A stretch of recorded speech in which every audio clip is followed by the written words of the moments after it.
दोस्तों, हमने एक वीडियो बनाई थी कि हरियाणा कौशल रोजगार निगम आने के बाद जो कर्मचारी आउटसोर्सिंग में या डायरेक्ट कॉन्ट्रैक्ट पर लगे हुए थे वो हरियाणा कौशल रोजगार निगम के आने के बाद भी रेगुलर हो सकते हैं। तो ऐसे में एक साथी के द्वारा कमेंट डाला गया था कि आप यह गलत जानकारी दे रहे हैं, क्योंकि NHM नेशनल हेल्थ मिशन के तहत इसी तरह ही कॉन्ट्रैक्ट पर कर्मचारी लगाए जाते हैं और उसमें लगे हुए कर्मचारी आज तक रेगुलर नहीं हुए। उसी तरह ही सेम NHM की तरह ही ये हरियाणा कौशल रोजगार निगम HKRN बनाया गया है। तो हर HKRN के अंदर भी कर्मचारी रेगुलर नहीं हो सकते। तो आज की वीडियो में मैं आपको बताऊंगा कि NHM और हरियाणा कौशल रोजगार निगम के अंतर्गत क्या डिफरेंस है, NHM के अंतर्गत कर्मचारी रेगुलर क्यों नहीं हो सकते और हरियाणा कौशल रोजगार निगम के तहत कर्मचारी रेगुलर हो सकते हैं। अगर आपने चैनल को सब्सक्राइब नहीं किया प्लीज़ चैनल को सब्सक्राइब कर दें, वीडियो को लाइक जरूर कर दें। अब बात करते हैं NHM की।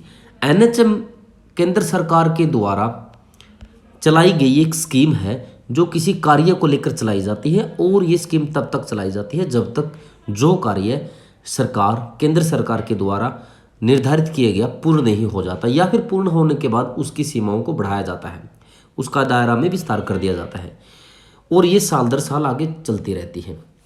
इसको जो राज्य सरकारें जो इसमें बजट अलॉट करवाती हैं वो केंद्र सरकार के द्वारा प्रोवाइड किया जाता है, जिसके अंतर्गत कर्मचारियों को कॉन्ट्रैक्ट पर लगाया जाता है।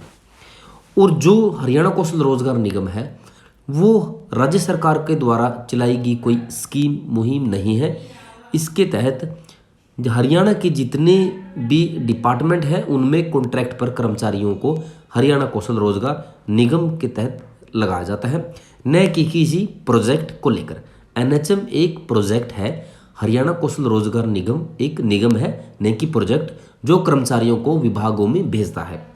अब बात आती है NHM के जो 3 ऐसे कौन से मुख्य पॉइंट है जो इस पर इफेक्ट करते हैं रेगुलाइजेशन पॉलिसी के, और वो हरियाणा कौशल रोजगार निगम पर इफेक्ट नहीं करते। पहला तो ये कि जो हरियाणा कौशल रोजगार निगम के तहत ऐसे कर्मचारी लगाए जाते हैं जहां पर पोस्टें वैकेंट होती हैं, जहां पर पोस्टें खाली होती हैं, कर्मचारी काफ़ी समय से वहां पर ना ही रेगुलर अपॉइंटमेंट हुई है ना ही वहां पर कोई ट्रांसफ़र करवा के आया है। और NHM के अंदर ऐसी किसी भी तरह की पोस्टें वैकेंट नहीं होती, जबकि NHM एक प्रोजेक्ट मिशन के अंतर्गत ही पोस्टें क्रिएट की जाती हैं जो NHM के अंतर्गत ही रहती हैं, उनका राज्य सरकारों से कोई ताल्लुक नहीं है और उन्हीं पोस्टों पर ही NHM के अंतर्गत भर्ती की जाती है।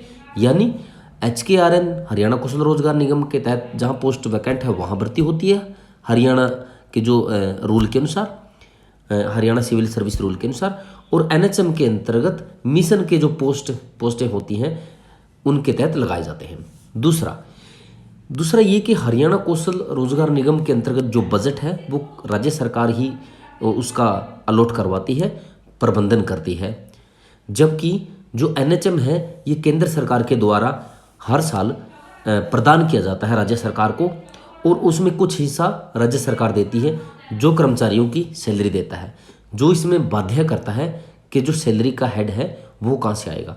अगर सरकार NHM के कर्मचारियों को रेगुलर करती है तो सारा भार राज्य सरकार पर पड़ेगा, जबकि हरियाणा कौशल रोजगार निगम के तहत लगे हुए कर्मचारी अब भी राज्य सरकार के द्वारा ही पूर्ण सैलरी प्राप्त कर रहे हैं और रेगुलर होने के बाद भी राज्य सरकार ही उसका प्रबंधन करवाएगी। और जो तीसरा इसका जो मुख्य कारण जो बताया गया है NHM के कर्मचारियों को लेकर के, कि जो NHM के कर्मचारियों हैं जो केंद्र सरकार की इसमें मुख्य भूमिका रहती है।